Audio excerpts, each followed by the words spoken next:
Bom, boa noite, pessoal. Todos já está aparecendo a imagem para todo mundo? Tá sim, professor. Tá. Hoje vamos dar continuação à nossa segunda aula de laudos periciais. Vamos tratar sobre alguns tipos, algumas espécies, modelos de laudo, mais frequentes na nossa atividade. Existe, como nós falamos nas aulas passadas, uma série de modelos para laudos periciais. Vamos iniciar a nossa matéria dando continuidade à aula passada. Na aula passada falamos muito da atribuição do perito, né? E aí nós vamos falar um pouquinho sobre o assistente. Lembra que falamos sobre os papéis de perito, acidente, perito, assistente. Vamos falar também um pouquinho sobre o perfil. E aí, terminando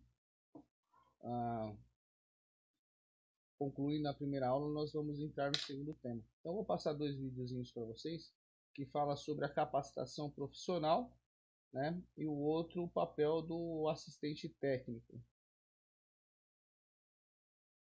Hoje eu creio que vai rodar sem problemas.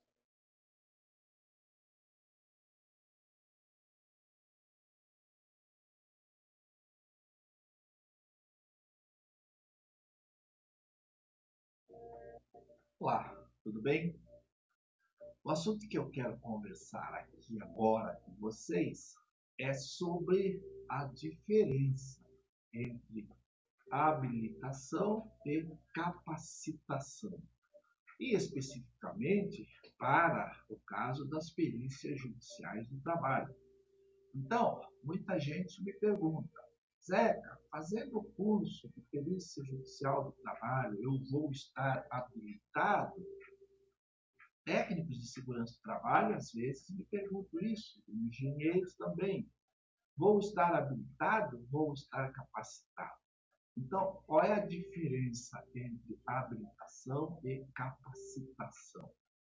A habilitação, ela é uma exigência legal. Existe uma lei que determina a habilitação, por exemplo, de um profissional para exercer uma determinada atividade.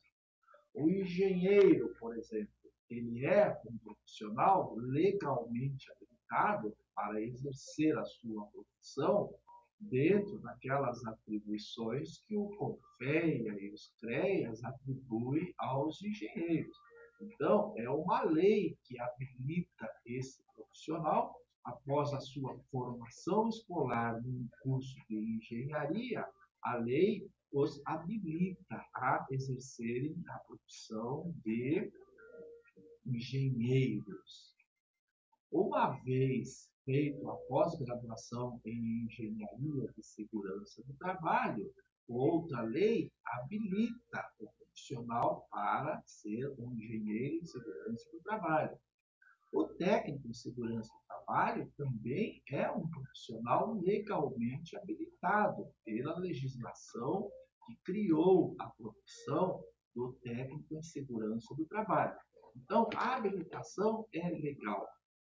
A capacitação são os conhecimentos teóricos e práticos que aquele profissional adquiriu no banco da escola, em cursos livres, em cursos fora da escola, aonde o profissional se capacitou, adquiriu conhecimento, se aprofundou nos conhecimentos da sua profissão.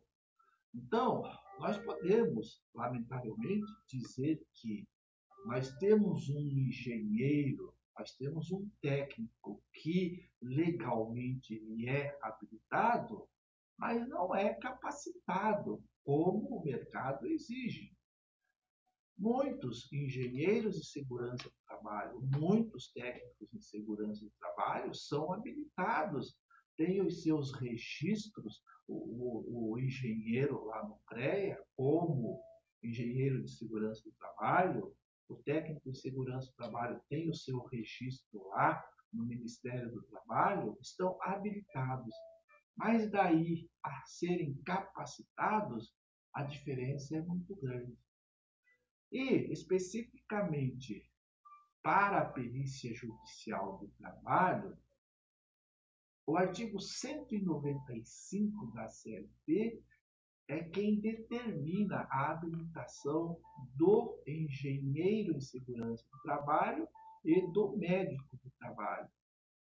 Lá no artigo 195 está bem claro, exposto assim: para as verificações das condições de insalubridade e periculosidade do local de trabalho, deverá ser designado ou um médico do trabalho ou um engenheiro em segurança do trabalho. Então, para o exercício de perito na Justiça do Trabalho, a habilitação legal é o artigo 195 da CLT, ok? Para o assistente técnico, não existe a exigência de habilitação legal, porque para assistente técnico, basta que o profissional tenha capacitação. Porque o assistente técnico, o Código de Processo Civil, não faz nenhuma exigência, ao contrário do que faz para o perito. Aquelas questões de impedimento, de suspeição em relação ao perito que estão descritas lá no Código de Processo Civil, algumas situações em que impede o perito de atuar ou o perito se torna suspeito em atuar naquele processo, impedimento e suspeição, lá no Código de Processo Civil, somente para os peritos. Para o assistente técnico, não. Muito bem. Mas, voltando então à questão da capacitação e da habilitação. O que eu mais vejo hoje na prática são peritos legalmente habilitados pelo artigo 195 da CLT para exercerem a atividade de perito, mas, no entanto, sem capacitação. Perito legalmente habilitado, mas incapacitado. Perito sem conhecimento suficiente para a realização das perícias. Peritos que não sabem fazer uma dosimetria de ruído, de acordo com os fundamentos da NHO 01. Peritos que não sabem fazer cálculo do IBUTG, com fundamento na NHO 03. Peritos que não sabem fazer coletas para avaliação de agentes químicos. Então, são profissionais que estão habilitados, mas não estão capacitados. Ok? Então, essa é a diferença. A habilitação é legal. Capacitação é a prática da profissão. Beleza? Participem do meu curso.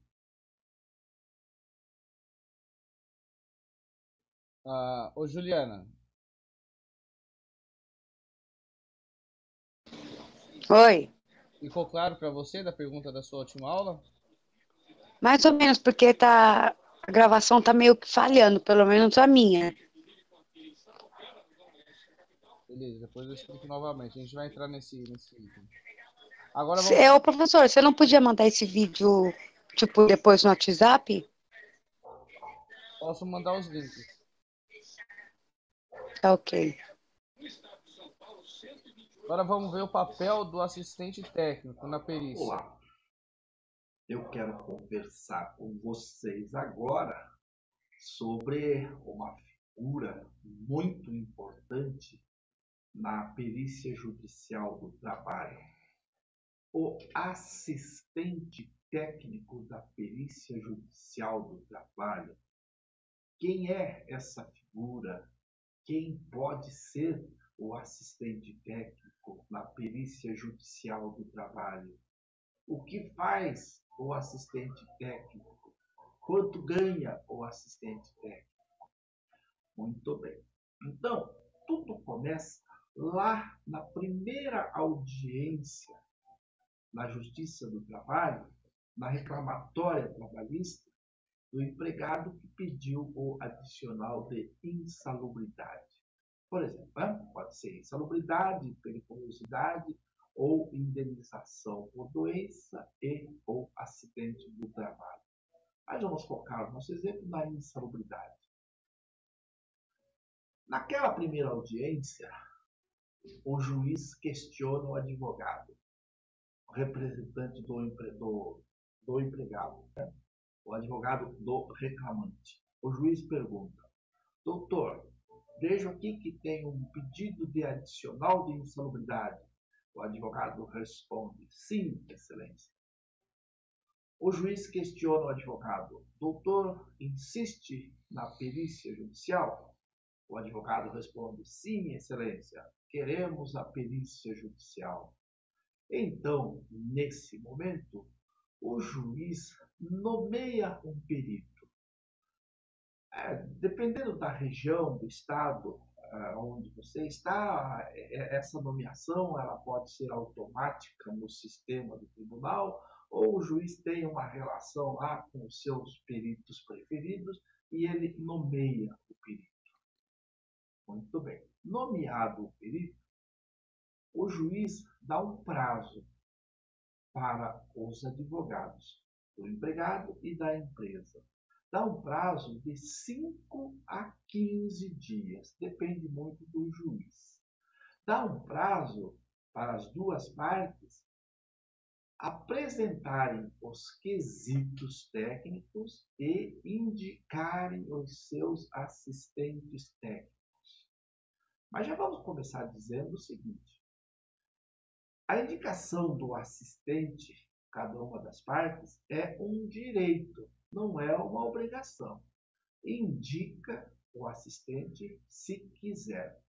Eu recomendo sempre que a indicação do assistente técnico pode representar o sucesso ou o insucesso da ação. A empresa pode ser condenada por algo que não deve, pelo fato de não nomear um assistente técnico. O empregado pode perder o seu direito por não nomear um assistente técnico. Então, as partes, dentro daquele prazo de 5 a 15 dias, vão indicar o assistente técnico. Muito bem. Quem é que pode ser assistente técnico? Dias atrás, entrei num grupo de peritos e havia uma discussão lá sobre o assistente técnico. Os nobres peritos daquele grupo estavam discutindo e alguns defendendo entusiasticamente de que o assistente técnico deveria ser somente o engenheiro de segurança do trabalho, porque o assistente técnico tem que assinar laudo, porque o assistente técnico tem que ter responsabilidade. Aí eu entrei no grupo e disse, e digo agora, o assistente técnico pode ser qualquer pessoa de confiança do advogado do empregado ou do advogado da empresa. Qualquer pessoa. O Código de Processo Civil não exige nenhuma formação para o assistente técnico. O Código de Processo Civil só diz assim: as partes deverão indicar assistente técnico. Ou melhor, as partes poderão indicar assistente técnico. E não faz nenhuma exigência.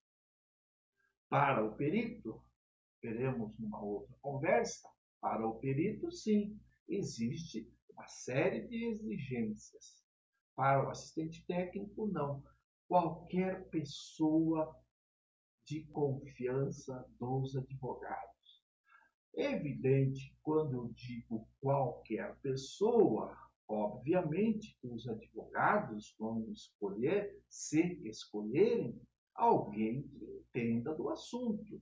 Estamos discutindo sobre insalubridade, então, por óbvio que deve ser um profissional da área de segurança do trabalho, um técnico de segurança ou um engenheiro, um médico, um tecnólogo, um enfermeiro, alguém que conheça o assunto de higiene do trabalho, segurança do trabalho. Muito bem. E por que é que tem que ser alguém que entende do assunto? Ora, porque esse profissional, o assistente técnico, a primeira atividade dele será, dentro daquele prazo que o juiz deu de 5 a 15 dias, elaborar os quesitos técnicos. Você quer saber o que são os quesitos técnicos? Sugiro que você compareça a um dos cursos de formação de perito e assistentes técnicos, o curso presencial. Ou então, vai lá no meu site e você tem também a opção do curso online, ok? Muito bem, voltando ao assunto, então. O assistente técnico, a primeira atividade dele é a elaboração dos quesitos técnicos. Depois, num segundo momento, a segunda atividade é o acompanhamento das diligências periciais. Só voltando um pouquinho, lembrando, os assistentes técnicos serão auxiliares dos advogados, tá certo? O advogado do reclamante indica o seu assistente técnico, o advogado da empresa reclamada indica o seu assistente técnico. Então, os assistentes técnicos são profissionais que vão auxiliar os advogados nas diligências periciais e durante todo o processo da produção da prova pericial. Muito bem. Então, elaborar os quesitos, a primeira obrigação. A segunda obrigação, participar das diligências periciais. A terceira obrigação é a elaboração de um relatório. O assistente técnico, durante as diligências periciais, naquele momento lá na empresa onde o perito vai fazer os levantamentos, os assistentes técnicos vão elaborar um relatório para os seus respectivos advogados. E nesse relatório, fazer um relato, contar a história de tudo que ele viu na perícia. Se o perito fez, não fez, deixou de fazer, se o perito ouviu testemunho. E aqui até agora é importante a gente notar o seguinte: o artigo 473 do CPC, no seu parágrafo 3º, diz assim, que peritos e assistentes técnicos poderão usar de todos os meios necessários para a produção daquela prova técnica.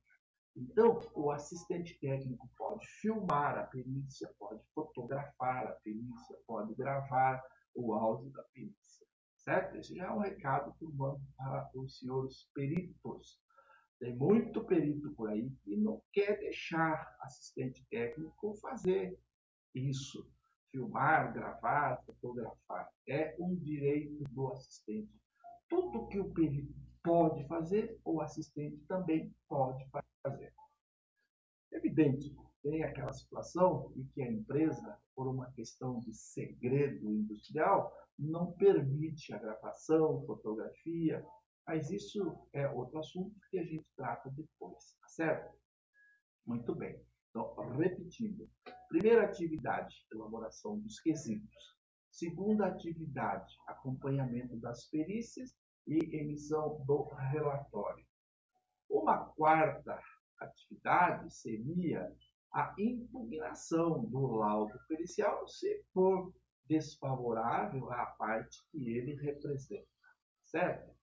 Então, essas são as atividades, as atribuições do assistente técnico, que pode ser o técnico de segurança do trabalho, o engenheiro de segurança, o médico, o enfermeiro, o tecnólogo, qualquer pessoa de confiança dos advogados, das partes, e que, por óbvio, entendam do assunto. Não é?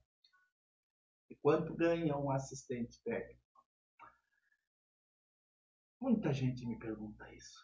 E eu digo assim, não tem uma tabela, não tem um valor. Uma vez eu vi uma discussão num outro grupo de perito, dizendo assim que o assistente técnico deveria ganhar 50% do que o perito ganha. Ah, mas tem uma tabela na SOBRES, parece que é, Sociedade, tem uma tabela, não tem nada. Não tem tabela, não tem piso, não tem teto, não tem nada em termos de valores. O assistente técnico cobra quanto ele quiser. Claro, se a empresa Vai pagar é outra história. Então, eu sempre digo assim, Zeca, quanto que eu cobro? Depende, vai depender do tamanho da empresa, da capacidade econômica da empresa, da complexidade do assunto.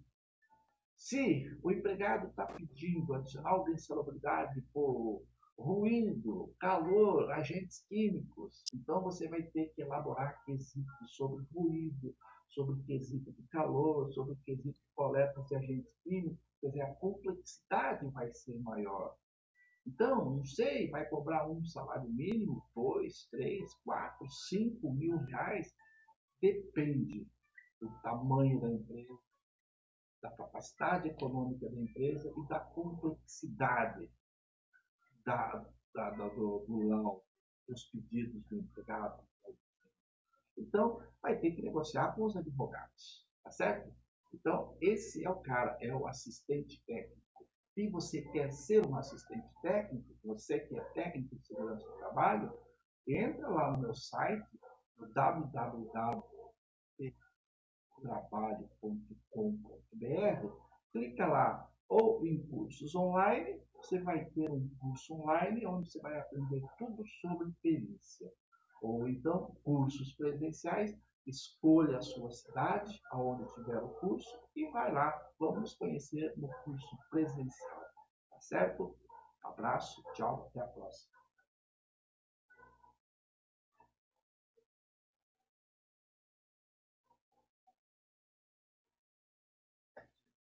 Bom, então, da primeira aula, falamos sobre a perícia, falamos sobre o papel do perito e agora do assistente técnico. Ficou claro ou vocês ficaram com dúvida? Cíntia? Ficou. Ô, professor, só uma dúvida. Existe um curso para assistente técnico, Existe. mas ele é chamado o quê? Assistente técnico de perícia é o quê? Assistente técnico pericial. Não entendi. Isso, assistente técnico pericial. Ah, tá ok. Beleza? Jonathan, Cíntia, Peterson, tudo bem? Da minha parte tá tranquilo, professor. Sem problema. Então agora nós vamos falar sobre as modalidades dos laudos, os tipos de laudo, né? Nós temos laudos periciais criminais, laudos periciais civis e assim por diante. E o pericial, ele tem como destino a justiça criminal, né? Ao qual está atrelado ali ao Código de Processo Penal, o CPP, né? E aí o CPP, no caso, é o que diferencia em vários aspectos daquele destinado a cível. Tá? Então a justiça criminal ela tem como suporte a série de formalidades e regulamentos emandados lá do CPP, Código de Processo Penal. Tá? Professor, para mim não está aparecendo a imagem. Não está aparecendo a imagem? Para os outros está aparecendo a imagem? Pra mim tá, laudo pericial criminal. Aqui também tá indo. Então aí no seu celular, Ju. Aqui também.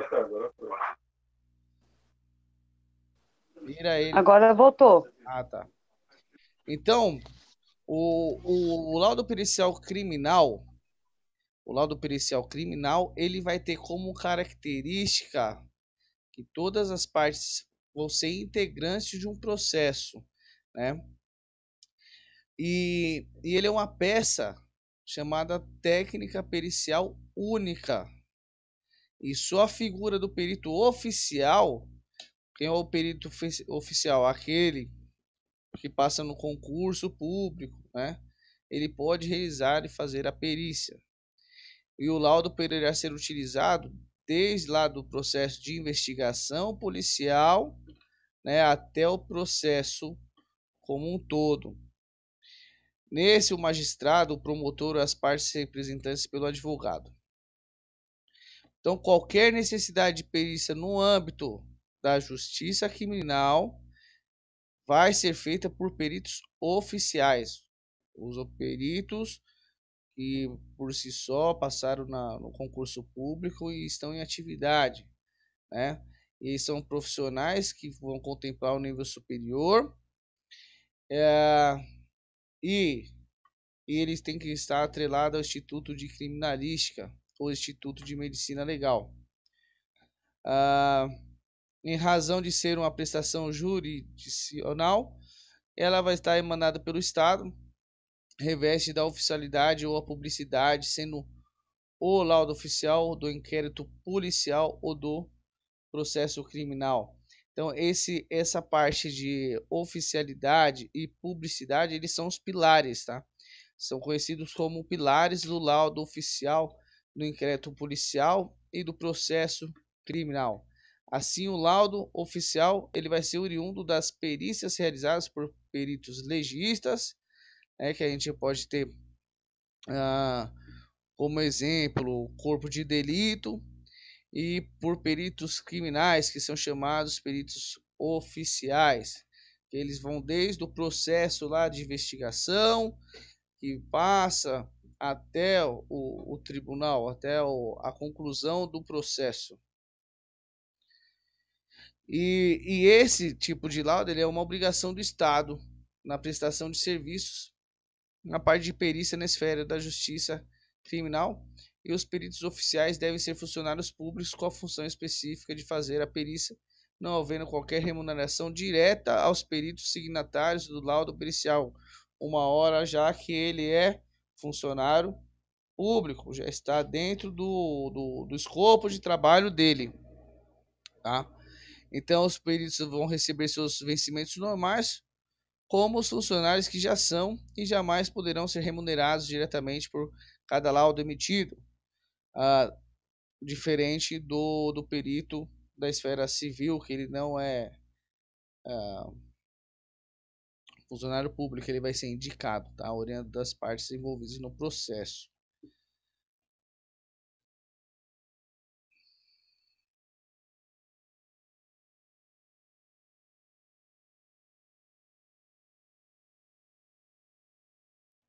Fala, meus amigos, mais um vídeo aí, Perícia Expert, perito André Bittencourt na área. Falamos aqui sobre perícia na área de engenharia, trânsito e incêndio, que é a parte que eu me especializei, e tenho mais de 500 alunos nesse setor. Meu objetivo é esclarecer, desmistificar esse ramo como sendo uma nova oportunidade para muitos interessados que queiram sanar as suas dúvidas e se inscrever para trabalhar com perícias, beleza? Primeira coisa aí, depois de se cadastrar e tal, ficar lá na lista, né, ficar à disposição, é entender o que é um laudo pericial. Tanto o laudo, na verdade, ele é tanto do criminal, perito criminal oficial, que é o perito do Estado. Esse aí é só mediante concurso público, né? Então ele faz um laudo pericial criminal. Vamos pôr aqui na parte de incêndio. Aí, pum, foi lá, colocou.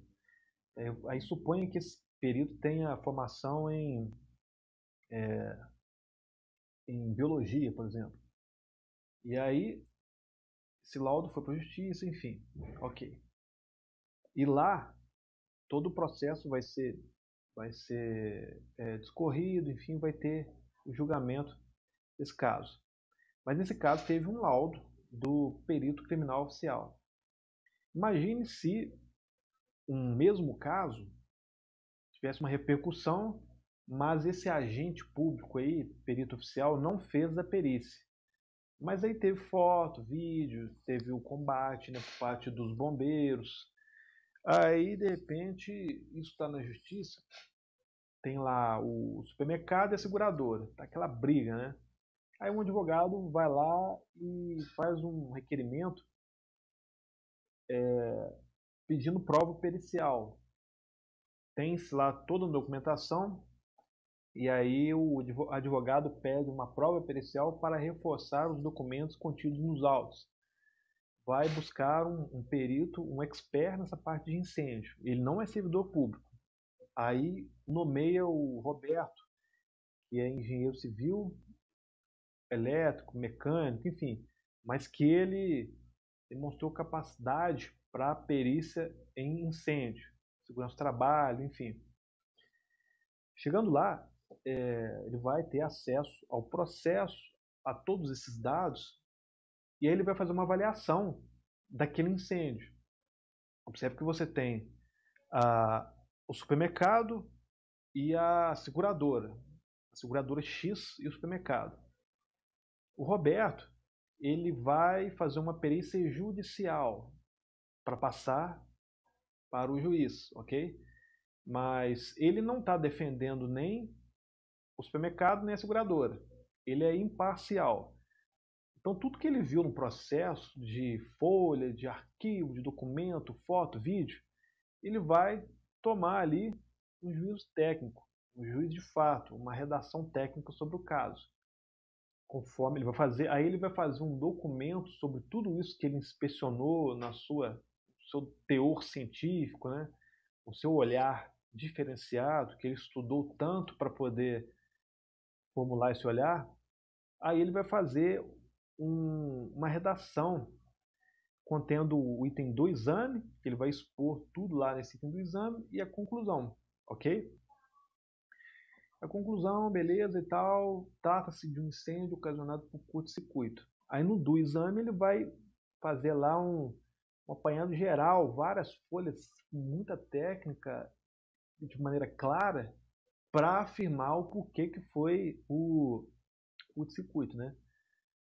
Isso tudo vai ser na forma de um laudo. Assim como o criminal fez, o judicial vai fazer também na forma de um laudo pericial judicial, imparcial. Embora a sua conclusão vai ter uma certa parcialidade ali, né? Mas o seu olhar, a princípio, é imparcial, ok? Um laudo pericial é justamente o documento que vai ser expedido à justiça. Ele é elaborado tanto pelo perito judicial quanto pelo perito criminal. Então é isso aí. Um grande abraço e aqui abaixo tem a nossa lista de peritos ou então futuros peritos, né, que estão checando aí essa oportunidade de trabalho, entendendo mais sobre o assunto para poder explorar, e também novos, quem já é perito também está buscando novos conhecimentos. Esse é um grande abraço que a gente vai também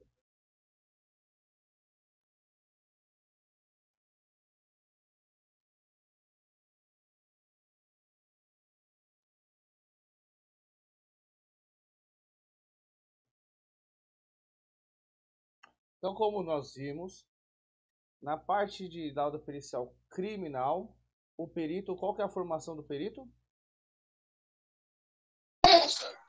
Tem que ser concursado, né? Foi pegar. Ensino superior. Ensino superior. E aí a dúvida, o ensino superior pode ser em qualquer matéria ou tem que ser uma matéria específica? Não, até onde eu sei, qualquer matéria, né? Que seja no superior. Exatamente, qualquer matéria,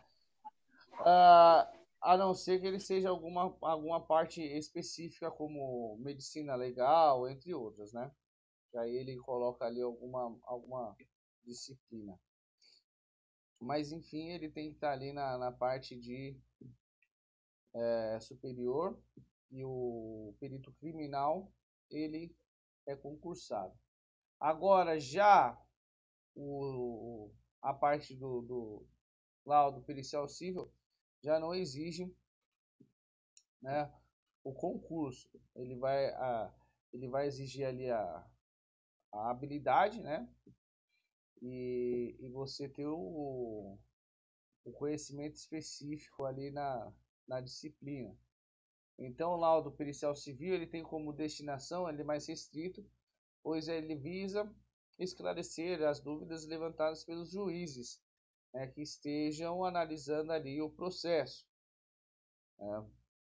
O exame pericial civil ele poderá envolver o trabalho autônomo de 3 profissionais peritos, para atuarem sobre o mesmo fato, sendo que é um nomeado pelo juiz e os outros 2 das partes envolvidas no processo, tanto a parte acusatória quanto a parte que vai ali estar tentando se defender.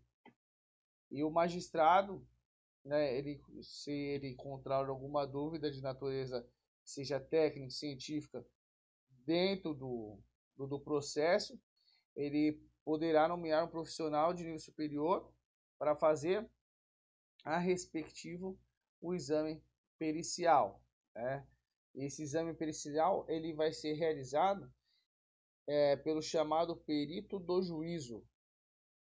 E aí ele deve seguir um dos pontos de vista, sendo técnico-científico, e os critérios que eles vai adotar pelo perito oficial na realização das perícias criminais. São os pontos de dúvida que ele vai ter que sanar.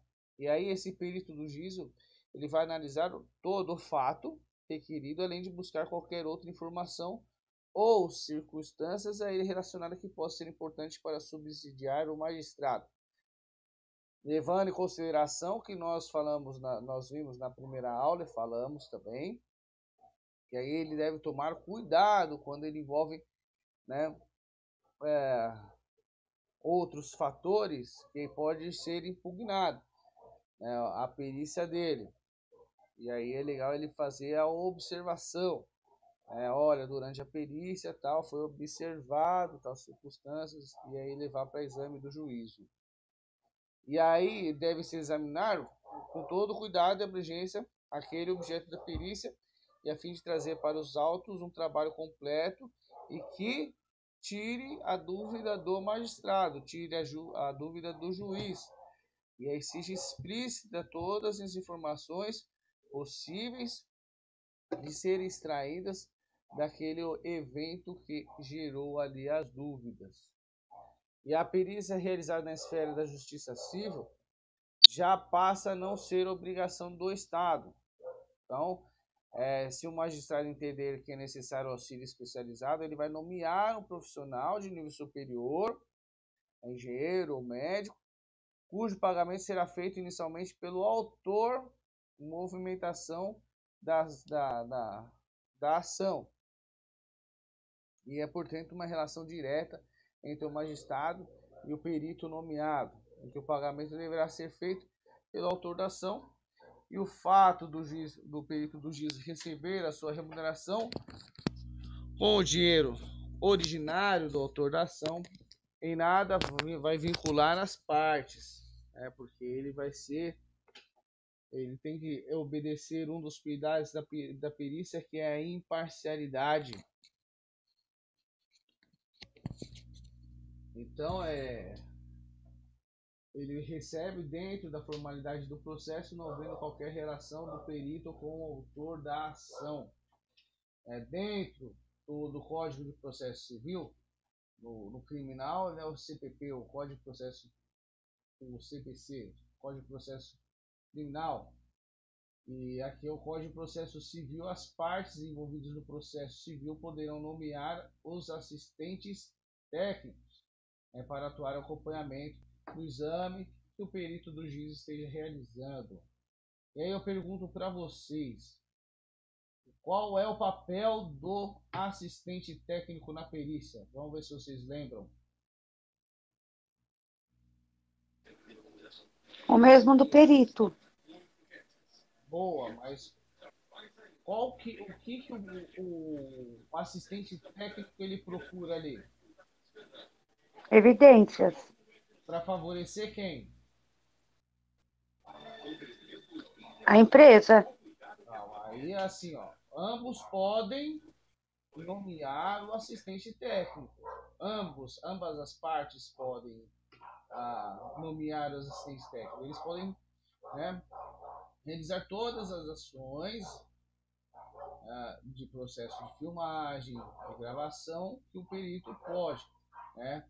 Na perícia em si, o assistente técnico ele não pode, né, tomar o lugar do perito, falar, o perito faz isso, faz aquilo, mas sim acompanhar todo o processo, a fim de beneficiar a parte que o indicou, tá? Por exemplo, se o perito ele comete algum erro, lá na frente ele pode até entrar com pedido de impugnação da perícia, tá?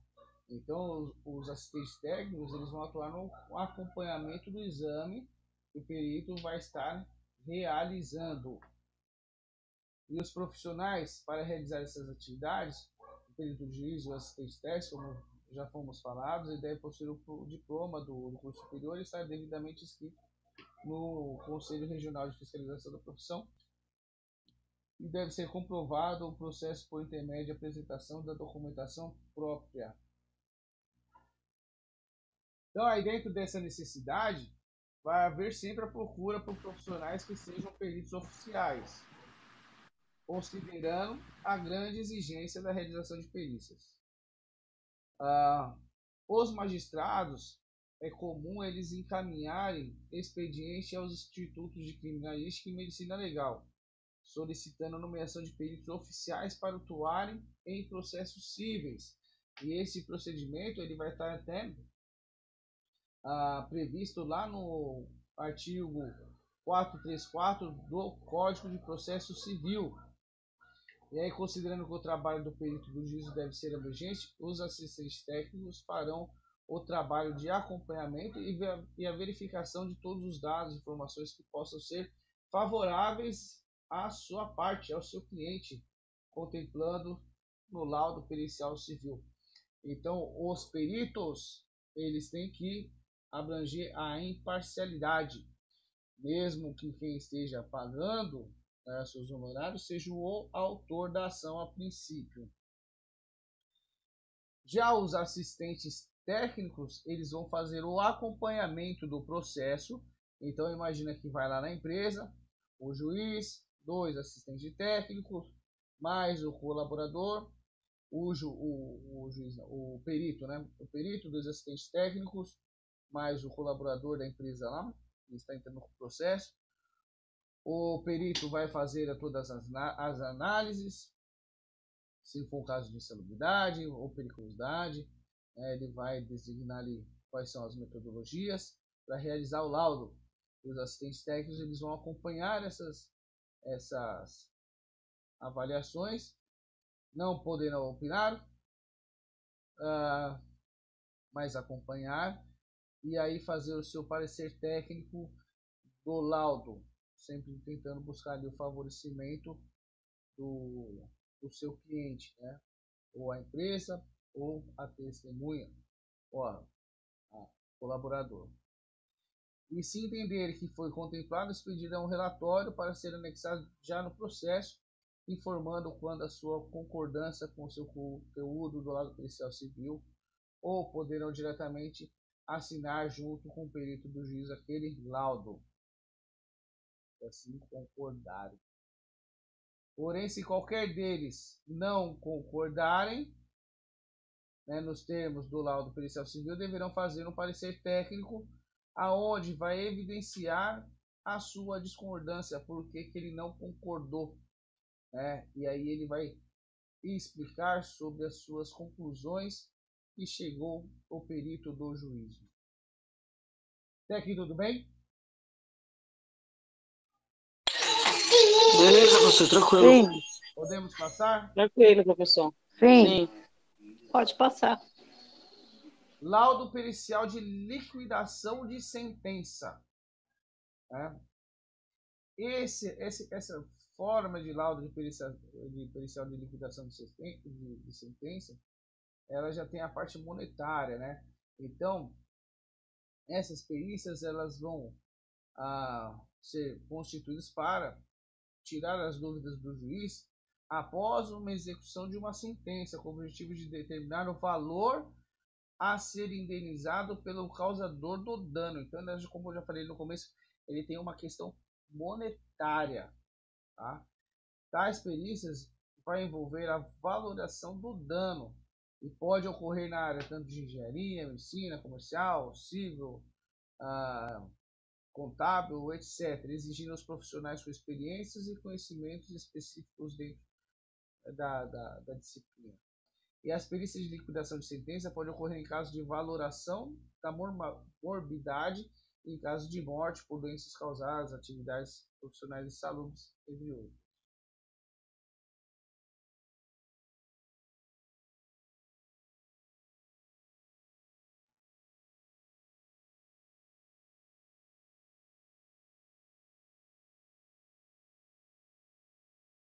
Hoje, vamos iniciar com o artigo 879, parágrafo 2º da CLT, que fala da necessidade da manifestação obrigatória das partes na fase de liquidação.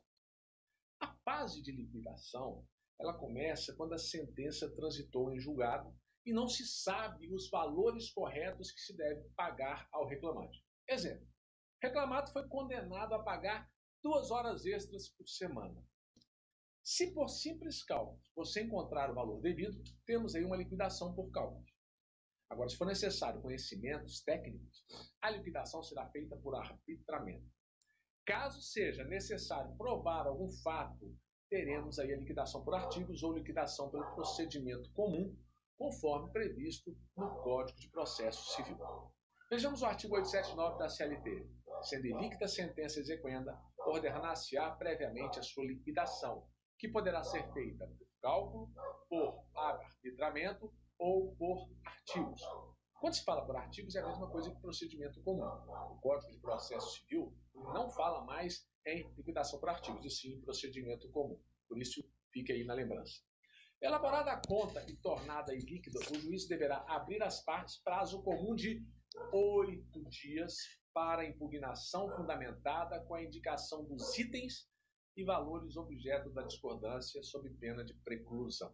Elaborada a conta de liquidação, o juiz deverá permitir a manifestação das partes.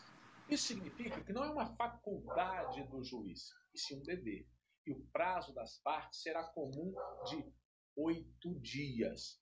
Depois de elaborada a conta pela parte ou pelos órgãos auxiliares da Justiça do Trabalho, o juiz ele vai proceder à intimação da União. Para quê? Para que a União possa manifestar. Só que o prazo é de 10 dias sob pena de reclusão.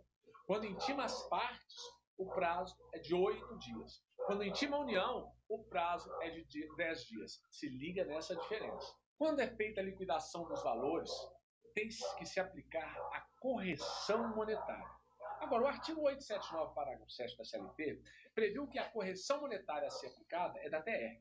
Embora já existam posicionamentos contrários a esse tipo de correção, mas se cair na sua prova, vamos adotar a TR. Mas sugiro que fique de olho na jurisprudência. Esse tipo de correção está expresso nos parágrafos 7º do artigo 878 da CLT.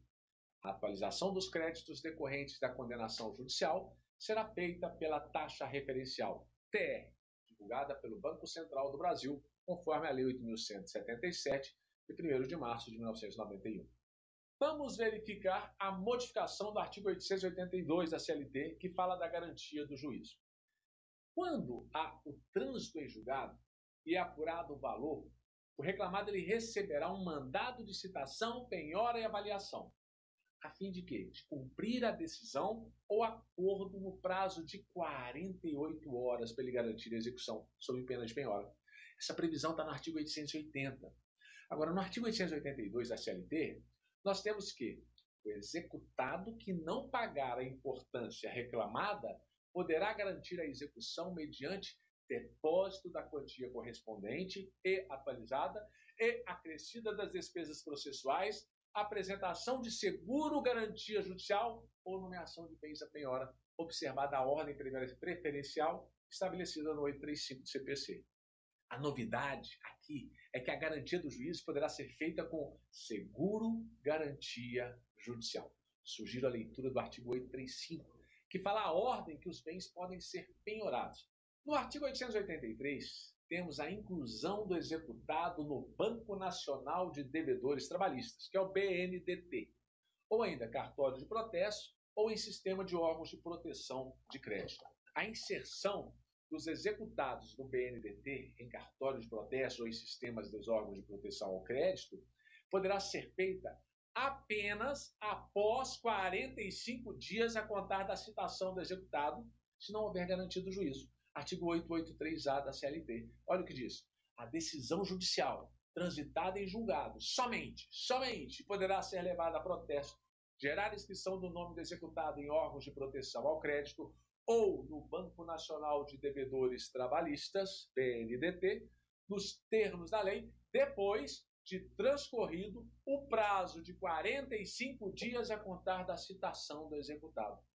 Se não houver, é lógico, a garantia do juízo. Continuando com a garantia do juízo, a pergunta é: será que todas as entidades devem garantir o juízo para poder recorrer? Não.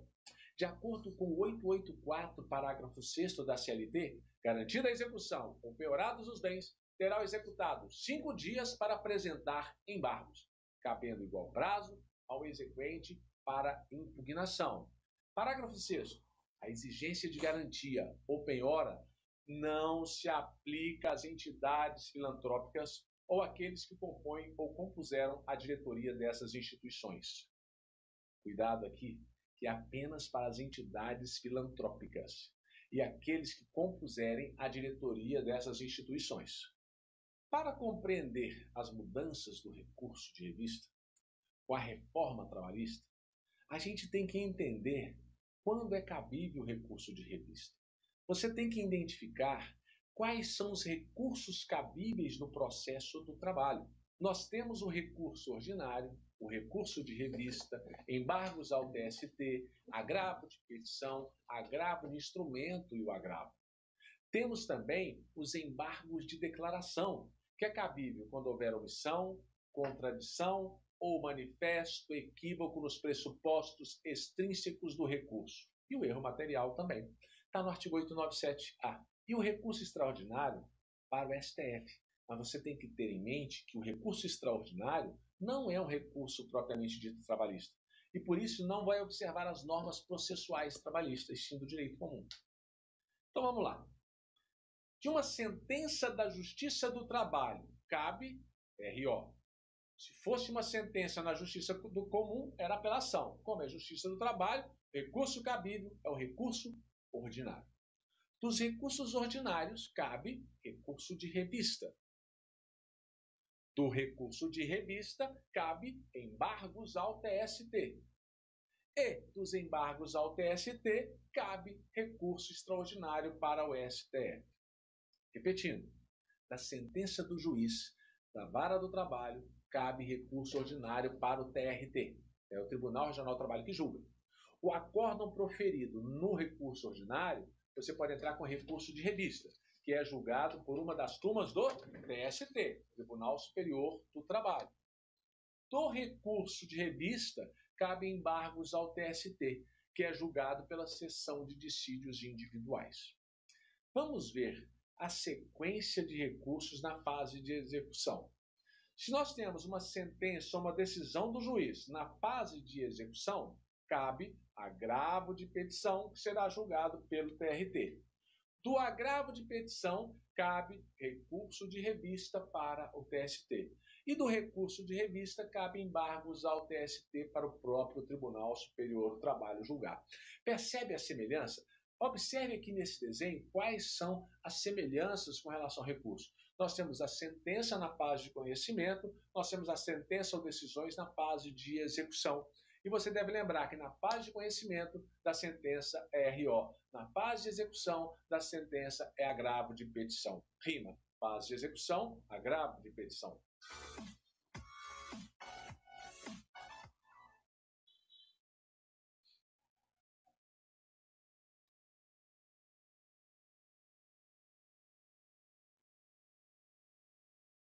Boa, a parte de liquidação de sentença ficou claro, né?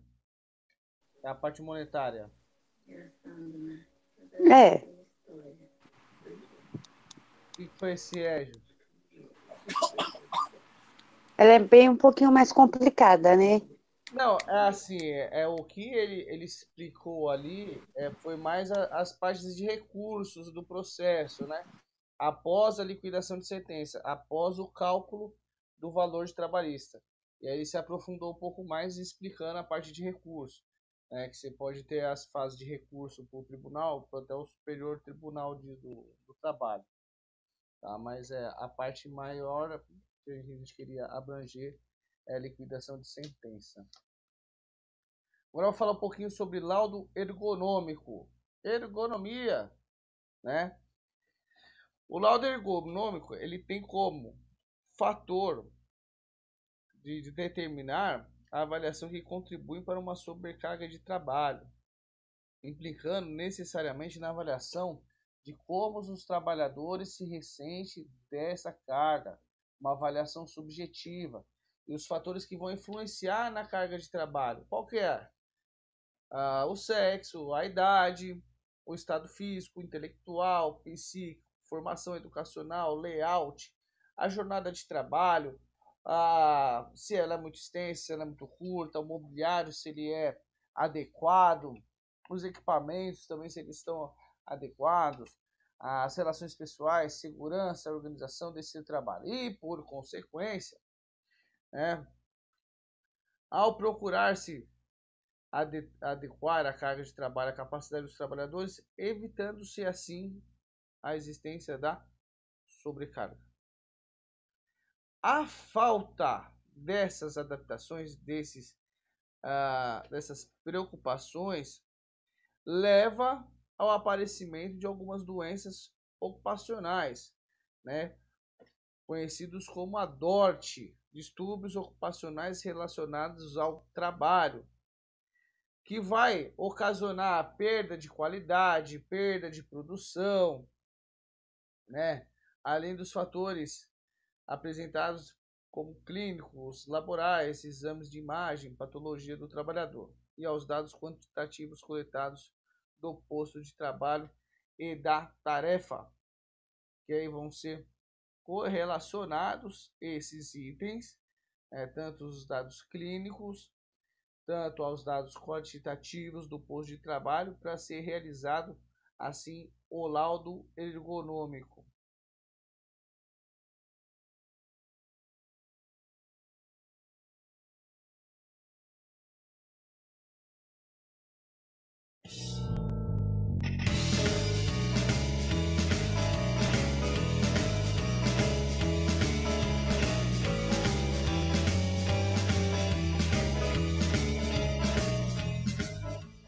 Hoje vamos falar sobre um assunto muito importante, que é o laudo ergonômico. Assunto esse que todas as empresas devem estar atentas. Bianca, qual que é a finalidade, o objetivo de se fazer esse laudo? Bom, esse é um laudo obrigatório, é um laudo técnico, também conhecida como análise ergonômica do trabalho. E o laudo ergonômico, ele serve para mostrar para as empresas se o colaborador está ajustado ao meio, ou seja, vamos imaginar dois públicos, público administrativo e público operacional. Temos empresas que só trabalham com públicos administrativos, mas temos a empresa mista, que tem tanto o pessoal da operação quanto o pessoal administrativo. Então imaginemos, será que para o pessoal administrativo, as cadeiras, a altura do monitor, a mesa, será que ela está ajustada às necessidades físicas de cada colaborador? Ou então, o pessoal da operação, será que as máquinas, as esteiras, a altura dos pallets, os carrinhos hidráulicos, as transpaleteiras, as empilhadeiras, será que todo esse arsenal está realmente adequado para aquela população de trabalho? Para que esta população de trabalho não venha desenvolver as doenças osteomusculares, que são gastos excessivos para as empresas, o que as empresas gastam em função de doenças. E pensando também no lado do colaborador, ele vai deixar de ter qualidade de vida, ele vai ter uma doença desnecessária, que se ele tivesse um ajuste dessa mobília, ele não viria a ter. E vamos também pensar agora no e-social. Será que vocês, empresas, estão adequadas a ele? Porque os outros laudos também, não só o laudo ergonômico, mas o tema hoje é laudo ergonômico, mas os laudos técnicos estarão em todo o sistema. Então, gente, tem que realmente fazer, com certeza, é um laudo técnico obrigatório. E tem que ser bem feito, não só proformático. E em quanto tempo tem que... A gente tem que validar, né? Refazer. Ele é um laudo anual. Então, todo ano, ele precisa ser validado. Até porque não apenas essa parte osteomuscular, essa avaliação biomecânica, mas também tem as avaliações ambientais que compõem o laudo. Temperatura, ruído, iluminação, também conhecida como iluminância, e pode mudar. A empresa pode, por exemplo, ter feito um novo pé direito, pode ter fechado uma parede. Enfim, é interessante, é fundamental que todo ano seja feita essa validação. É um laudo muito importante. Bom, bacana. Bianca esclareceu as dúvidas. Tem muita coisa para falar. Tem bastante coisa. Mas muito obrigado por ter esclarecido e até o próximo encontro. Obrigada.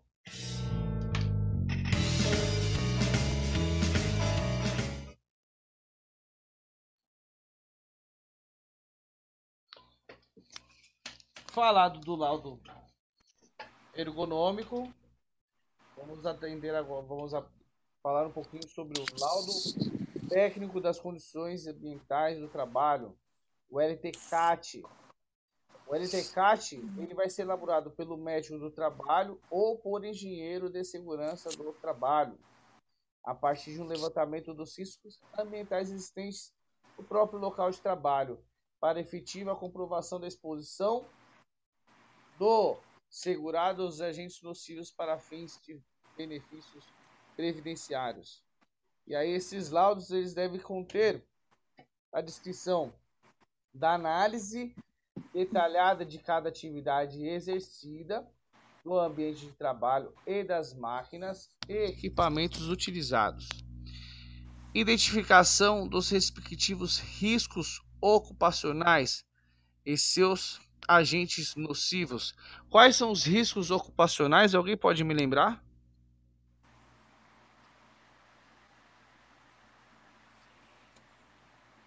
Cíntia, pode lembrar? Os riscos ocupacionais?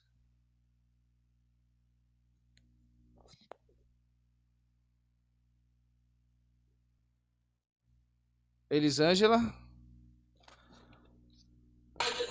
Eu não entendi, professor. Quais são os riscos? Não entendi a pergunta. Quais são os riscos ocupacionais? Me deu um branco agora.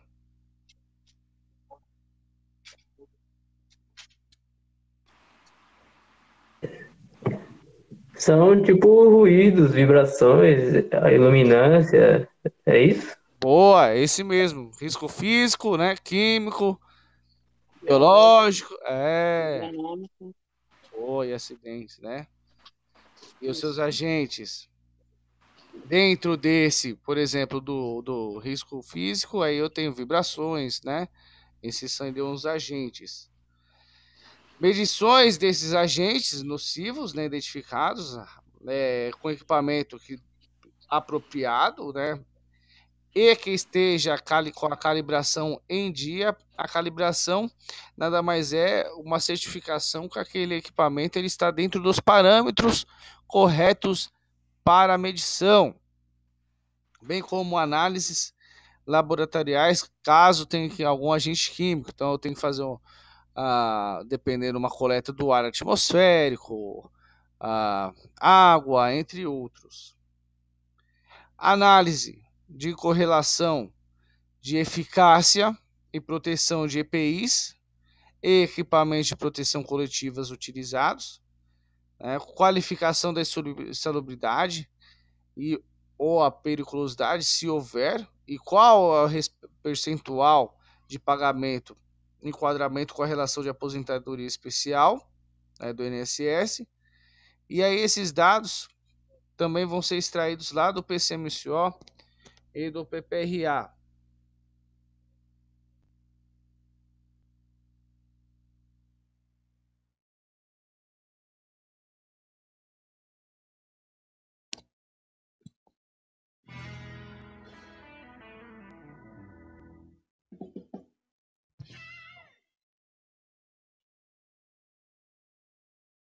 Saudações aos profissionais de saúde e segurança no trabalho. Eu quero hoje aqui conversar particularmente com os engenheiros de segurança no trabalho. Claro que os técnicos em segurança podem também se inteirar desse assunto, porque muitos técnicos aí estão estudando engenharia e amanhã serão engenheiros, né? Engenheiros de segurança do trabalho. E os médicos que também, de alguma forma, estão envolvidos nesse assunto que eu quero tratar aqui agora, que é a responsabilidade civil e criminal na elaboração do LTCAT. Para que você entenda essa responsabilidade que vou comentar aqui agora, É preciso que você compreenda um pouco aí da parte jurídica, da parte técnica na elaboração do LTCAT, do Laudo Técnico das Condições Ambientais do Trabalho. Para você que está estudando, está fazendo a pós-engenharia de segurança do trabalho, para você que é novato na área, está começando agora, é muito importante que você saiba dessa responsabilidade ou das responsabilidades civil e criminal na elaboração desse laudo. Primeira coisa que temos que pensar é saber a distinção entre o LTCAT, que é um laudo de condições ambientais lá no trabalho, distinguir as diferenças do laudo de insalubridade. Tem muita gente boa aí que já está na área há algum tempo que ainda faz confusão. Primeiro, você tem que saber que o laudo de insalubridade ele está atrelado lá aos anexos 11, 12, 13 e 14 da NR15 para definir as condições no ambiente de trabalho se o empregado tem ou não tem o direito ao adicional de insalubridade. E o LTCAT, o Laudo Técnico das Condições Ambientais do Trabalho, é um laudo, um documento previdenciário, previdência social, para comprovar a existência de condições ambientais existentes lá nos locais de trabalho que ensejam o direito da aposentadoria especial. Então, que fique bem distinto: laudo de insalubridade, direito ao adicional de insalubridade, direito do trabalho. LTCAT, direito previdenciário ligado à aposentadoria especial. E esses dois direitos, esses dois laudos, não podem, não devem se misturar de forma alguma. Há algum tempo atrás, conversando com um profissional de segurança do trabalho, ele me disse assim: Zeca, quanto que eu cobro por um LTCAT num hospital para definir o adicional de insalubridade que o hospital deve pagar? Eu falei: rapaz, LTCAT para a insalubridade? Ele falou: sim. Eu falei: não, para a insalubridade é laudo de insalubridade, de acordo com aqueles riscos, com aquelas condições, com os limites de tolerância e com os agentes físicos, químicos e biológicos lá da NR15. O LTCAT para fins de aposentadoria, as condições ambientais não são as mesmas em relação ao direito, porque para a aposentadoria especial, nós devemos observar aquelas condições ambientais que estão lá no anexo 4 do Decreto 3.048. Então, você tem que entender que algumas situações de exposição que dão o direito ao adicional de insalubridade lá no direito do trabalho não garante o direito à aposentadoria especial aqui na legislação previdenciária. E o contrário também é verdadeiro. Por isso que temos que saber distinguir o direito do trabalho, o adicional de insalubridade, o adicional de periculosidade, separar do direito previdenciário da aposentadoria especial. E aí, você que é engenheiro de segurança do trabalho, é o profissional mais habilitado, mais capacitado para a elaboração desse documento para fins da aposentadoria especial. Acontece que tem muita gente aí cometendo um erro e esse erro pode custar caro lá adiante. Então, você sabe, você já aprendeu, você que já é formado, que está atuando, que existem algumas condições de exposição no ambiente de trabalho que seja um tipo de aposentadoria que nós chamamos de aposentadoria especial. Dentre os benefícios da Previdência, nós temos a aposentadoria. Começa com a aposentadoria pela idade, pelo tempo de serviço, pela contribuição. Num segundo tipo, nós temos a aposentadoria por invalidez, em decorrência de um acidente ou em decorrência de uma doença. E o terceiro tipo da aposentadoria é a aposentadoria especial, que o empregado tem o direito, dependendo da sua atividade, se ele trabalha exposto a algum tipo de risco físico, de risco químico ou de risco biológico, ou da combinação desses riscos. Enquanto que lá na aposentadoria comum, aposentadoria por idade, aposentadoria por tempo de contribuição, você tem as regras lá. E essas regras aqui na aposentadoria especial são diferentes. Então, sabemos que, dependendo do tipo de exposição do agente físico, químico, biológico ou a combinação desses três, o empregado pode se aposentar com 25 anos de contribuição, dependendo de certas condições. Pode se aposentar com 20 anos de contribuição, também dependendo das condições. E pode até se aposentar com 15 anos de contribuição. Então, são as aposentadorias especiais.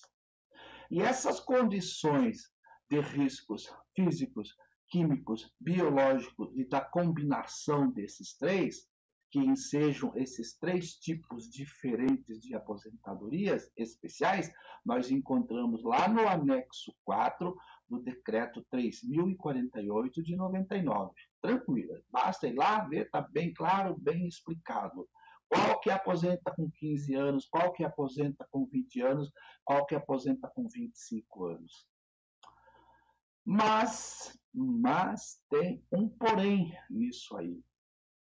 Alguém tem que pagar pelo custo, pelo custeio desse benefício.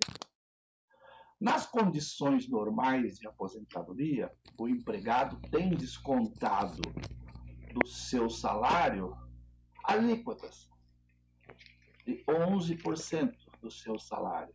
A empresa vem e complementa com mais outros valores. E aí a vida segue tranquila. Completou lá seus 30 anos de contribuição, dependendo da idade, tem toda aquela burocracia lá, vai se aposentar. Agora, para a aposentadoria especial, existe um custeio, um custo a mais, porque, afinal de contas, alguém vai se aposentar com 15 anos de atividade, alguém vai se aposentar com 20 anos de atividade e alguém com 25. Então, a Previdência, ela tem que se capitalizar, ela tem que ter dinheiro, tem que entrar dinheiro para sustentar esses aposentados e essas aposentadorias. E aí acontece assim.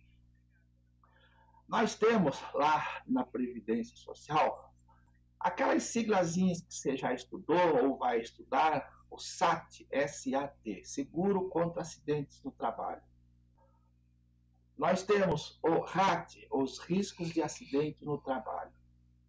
E a aposentadoria especial, ela está ligada, ela interliga esses termos para definir a alíquota a ser pago. Então, o que você tem que entender aqui agora, para depois nós falarmos de responsabilidade, é quando você elabora um laudo, um LTCAT, você vai dizer para o empregador, olha, analisei todo o ambiente de trabalho e os riscos físicos, químicos e biológicos, nenhum deles que existe aqui estão relacionados lá no anexo 4 do decreto 3.048, portanto, ninguém tem o direito à aposentadoria especial. Agora, você, engenheiro, tem que entender o seguinte. Quando o empregado ele tem o direito à aposentadoria normal, a empresa paga uma alíquota de 3% do seu salário, do salário do empregado, a título de seguro contra acidentes no trabalho. 3% em condições normais. E assim segue a vida. Agora, se esse empregado ele está exposto a condições ambientais que ensejam a ele o direito da aposentadoria especial com 25 anos de contribuição, aquela alíquota que a empresa pagava de 3% passa para 6%. É o custeio da Previdência, é o custo, é o pagamento que a empresa faz por expor o empregado àquelas condições em que ele vai se aposentar com 25 anos. Agora, você fez o laudo, constatou que existem condições ambientais que esse empregado está exposto em que ele vai se aposentar com 20 anos. Então, aquela alíquota que era de 3% passa agora para 9%.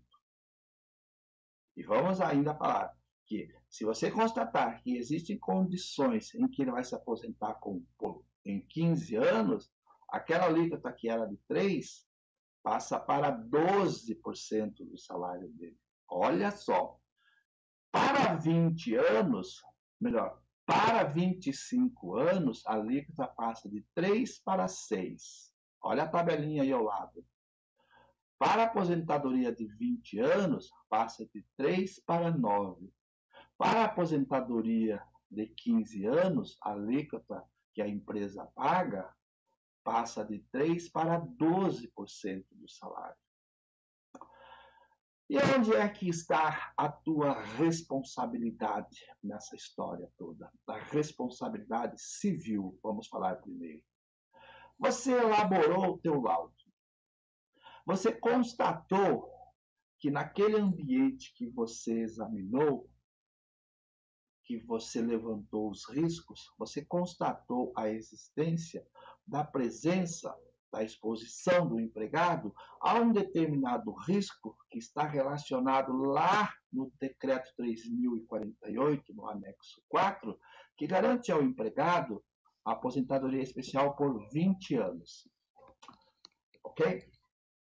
Então, a empresa, quando recebe essa notícia de que existe no seu ambiente de trabalho condições de exposições que ensejam, que garantem o direito à aposentadoria especial por 25 anos de trabalho, ela tem que aumentar aquela alíquota de recolhimento do INSS de 3% para 6%. Entendeu? Se você mostrou que tem condições que sejam de 20 anos, ela tem que ir de 3% para 9%. E assim, se for aquelas condições que ensejam a aposentadoria por 15 anos de atividade, a alíquota passa de 3% para 12%. Então, isso você tem que colocar no seu laudo. Mais ou menos assim. Observadas as condições ambientais existentes no ambiente de trabalho que ensejam a aposentadoria especial por 25 anos de atividade, a empresa deve elevar a sua alíquota de contribuição de 3% para 6%. Aí tem uns códigos lá na GFIP, que o pessoal do RH sabe, né, vai colocar o código da GFIP para a aposentadoria por 25 anos e vai ter que recolher. E assim fica tudo tranquilo, assim deve ser feito. O problema, a tua responsabilidade vai ser grande se você faz o teu laudo. Então, quando você entrega o seu laudo, o pessoal do RH analisa o laudo e vai verificar, opa, tem condições aqui de 25 anos, de 20 ou de 15. Ele vai lá no sistema de recolhimento da Previdência, lá o código GFIP, e vai marcar lá o código respectivo de 25, 20 ou 15 anos. E aí, o recolhimento para o INSS vai mudar de 3% para 6%, de 3% para 9%, de 3% para 12%, conforme a tabelinha que você está vendo aí. O problema é se você não comunica isso no seu laudo. Você simplesmente faz o teu laudo, entrega, e a empresa fala, então tá, tem condições de 20 anos, de 25, e a vida continua. E a empresa não altera esse recolhimento. Passa-se aí 5, 10 anos, quando um daqueles empregados que estava lá exposto pega o seu PPP, o seu laudo técnico, o seu LTCAT, junta esses documentos, vai lá na Previdência, dá entrada no seu pedido de aposentadoria especial, ali na hora que o funcionário lá estiver elaborando lá o processo, vai fazer o cruzamento. E aí, rapidinho, a Previdência vai dizer, opa, o laudo realmente diz que esse empregado tem o direito à aposentadoria especial, mas a empresa não recolheu a alíquota correta referente a esse tipo de aposentadoria especial. E aí vem a paulada. E é paulada da grande, porque todos esses valores que a empresa recolheu a menor, desde 5, 10 anos atrás, sofrem um processo que se chama de regime de caixa, e vai sendo mês a mês multado, mais juro e mais correção. Passados 5, 10 anos, dá um monte de dinheiro. Se a empresa é uma empresa grande, uma empresa que tem dinheiro, aí vai pagar, mas vai correr atrás desse prejuízo. Você pode ser alvo de uma ação judicial de responsabilidade civil e a empresa te cobrar o ressarcimento. É uma ação regressiva. O INSS cobra da empresa e a empresa vai cobrar do profissional que elaborou o seu LTCAT e não comunicou à empresa. Então, você tem que ter muito cuidado quando elabora o seu LTCAT, junto com tudo aquilo que você observou. Se apareceu lá a condição ambiental que seja aposentadoria especial por 25, 20 ou 15 anos, você alertar para o aumento, a majoração. Porque senão depois a responsabilidade pode te pegar, a responsabilidade civil. Entendido? Em relação à responsabilidade penal, claro que aí ela é mais complexa e só mesmo se o engenheiro elaborar um laudo, um LTCAT e agir de má fé, agir com dolo, ou para favorecer o empregado ou para favorecer a empresa, faz algum tipo de artifício ilegal, altera os dados, altera as avaliações, ou para prejudicar um ou para beneficiar o outro. Aí vem a responsabilidade criminal, vai responder por crime de falsidade, por fraude à Previdência, e aí a coisa fica complicada, né?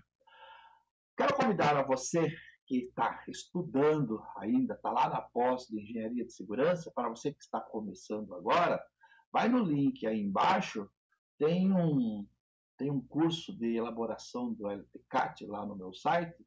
Aproveita, se aprimore, aprenda um pouco mais sobre a elaboração desse documento. Nesse laudo, eu trato especificamente das questões jurídicas na elaboração desse laudo técnico das condições ambientais no trabalho. As questões de higiene ocupacional que você precisa conhecer para elaborar o LTCAT ou o laudo de insalubridade, aí é outro departamento que você também deve conhecer bastante para poder elaborar qualquer um desses laudos. Ok, espero que você tenha gostado e que você tenha entendido. Visite o meu canal lá no YouTube, que tem bastante matéria sobre o assunto. Se inscreva no curso de elaboração do LTCAT online. Um abraço, valeu, tchau.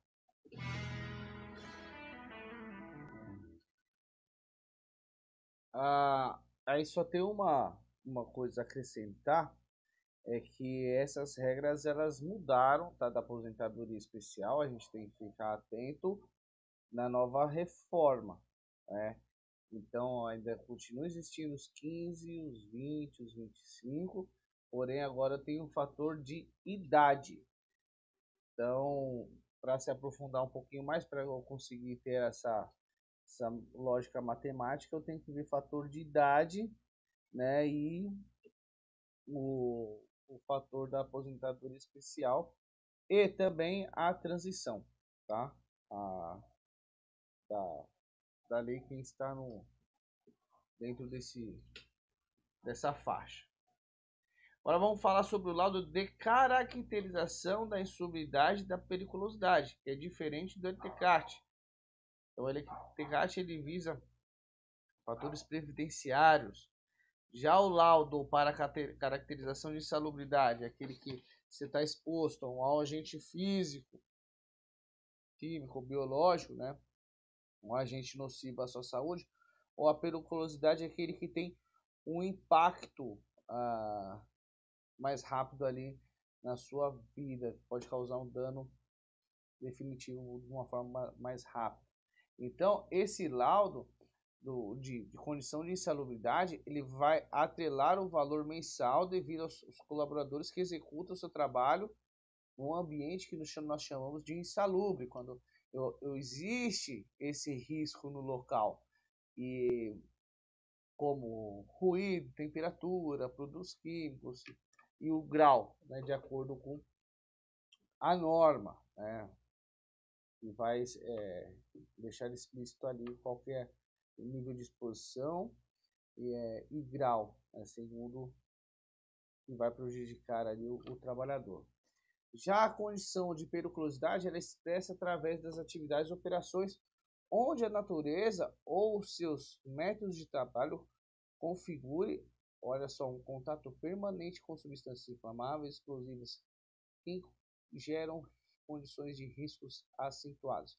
E aí a gente tem um exemplo do frentista no posto do combustível, operador de distribuição de gás, bombeiro, agora os motoboys que conseguiram também a periculosidade. E apesar de serem conceitos divergentes, ambas atividades expõem o trabalhador ao risco de saúde. O adicional da periculosidade, ele visa compensar o empregado pela sua exposição ao risco, né, e não ao de reparar o dano, por se tratar da questão de responsabilidade civil, a qual fica obrigado o empregador quando concorrer com culpa ou dolo em razão de natureza do trabalho que exerce.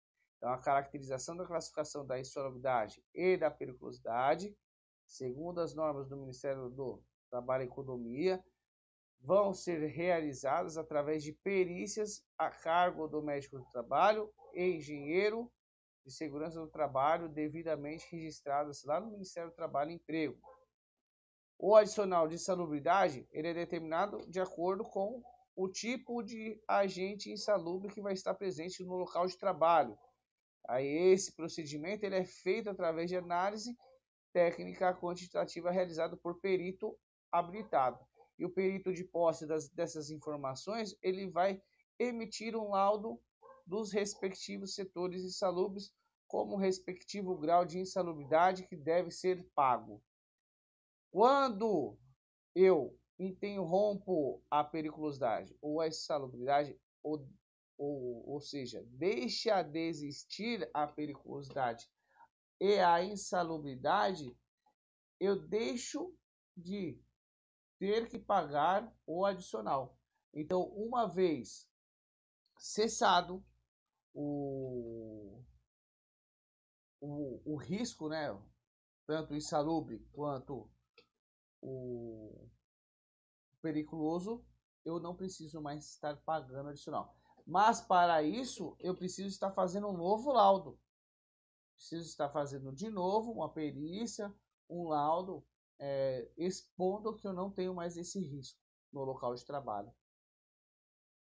O laudo de perícia extrajudicial, ele vai ocorrer no âmbito da justiça.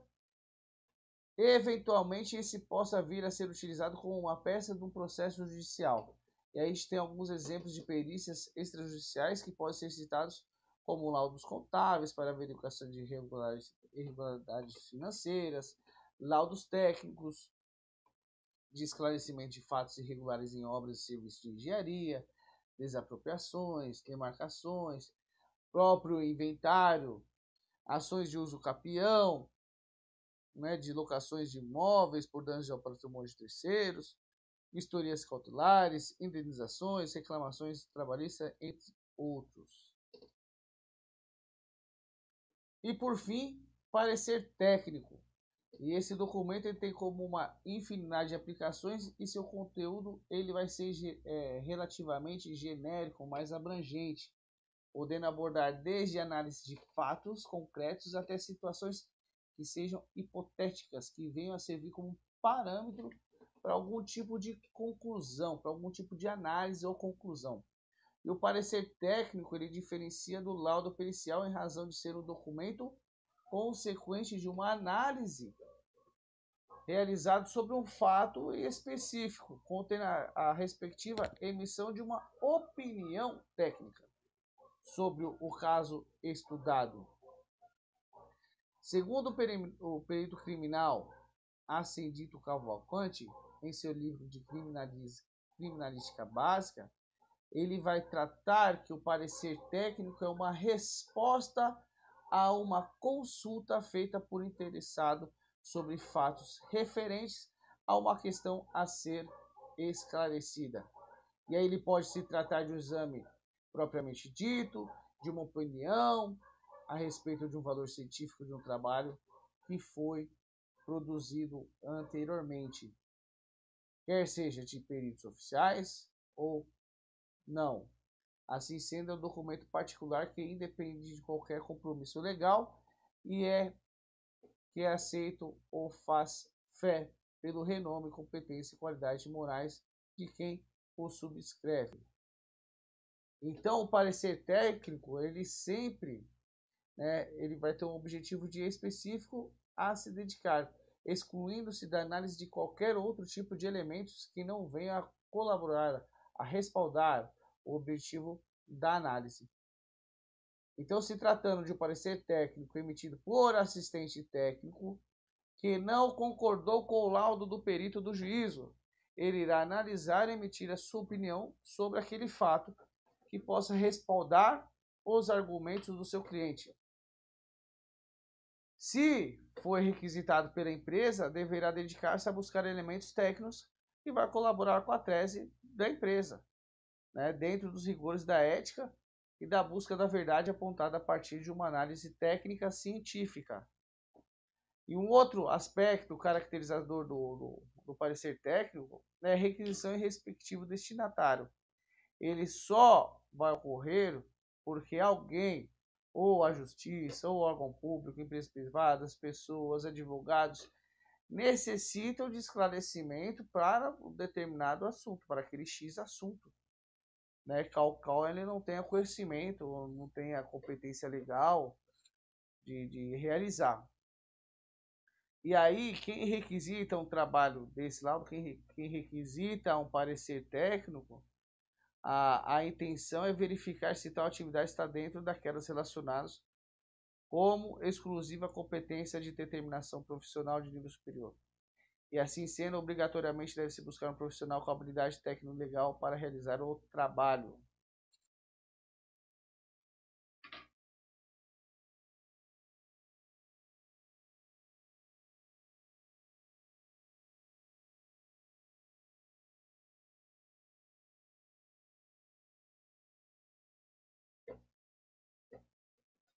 Hoje eu vou esclarecer de uma vez por todas qual a diferença entre parecer e laudo. Você sabe a diferença entre os dois? Então curte esse vídeo, se inscreve no canal e vem comigo.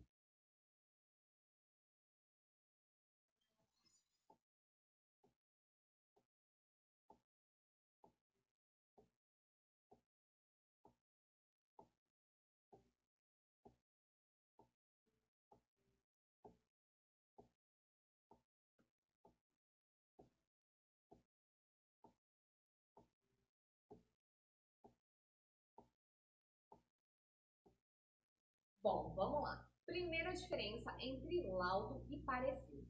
O laudo, ele é objetivo, ele tem que ter objetividade, ele vem para sanar uma dúvida, ele vem para esclarecer algo. Então, ele é mais objetivo que o parecer. O parecer, ele pode ser a respeito de uma matéria, ele pode ser a respeito de uma questão, ele não precisa ser conclusivo.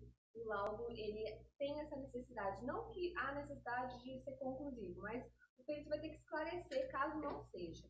Então, o laudo ele precisa ter mais objetividade. Já o parecer, ele pode ser mais subjetivo, ele pode dizer a respeito de algo, ele pode refletir sobre um determinado assunto. Então, o parecer ele é uma opinião fundamentada. Já o laudo, ele visa esclarecer algo, ele visa responder quesitos, ele visa questionamento. Segunda diferença, o laudo, ele é solicitado por uma autoridade. Pode ser o delegado, o juiz, ele visa esclarecer algo.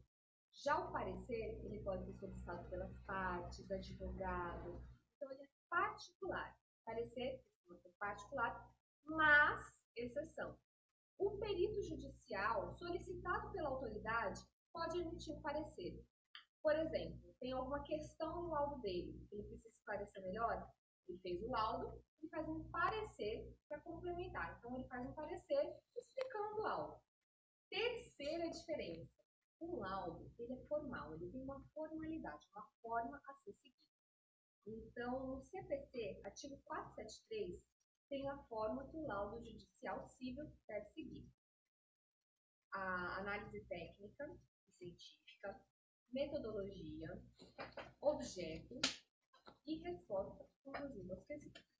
Tem um vídeo que eu coloco aqui, macete, para vocês nunca mais esquecerem. É sempre fazer o laudo com amor. É só vocês verem, eu vou colocar o link aqui para vocês irem para o vídeo. Tem um macete sobre essa formalidade do CPC.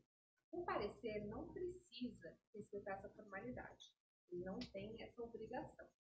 Pode ser um texto simples, pode ter todos os elementos do laudo pericial, mas ele não tem esses requisitos que o laudo tem. Uma exceção é o PITAM, Parecer Técnico de Avaliação Mercadológica, feita pelos corretores de imóveis.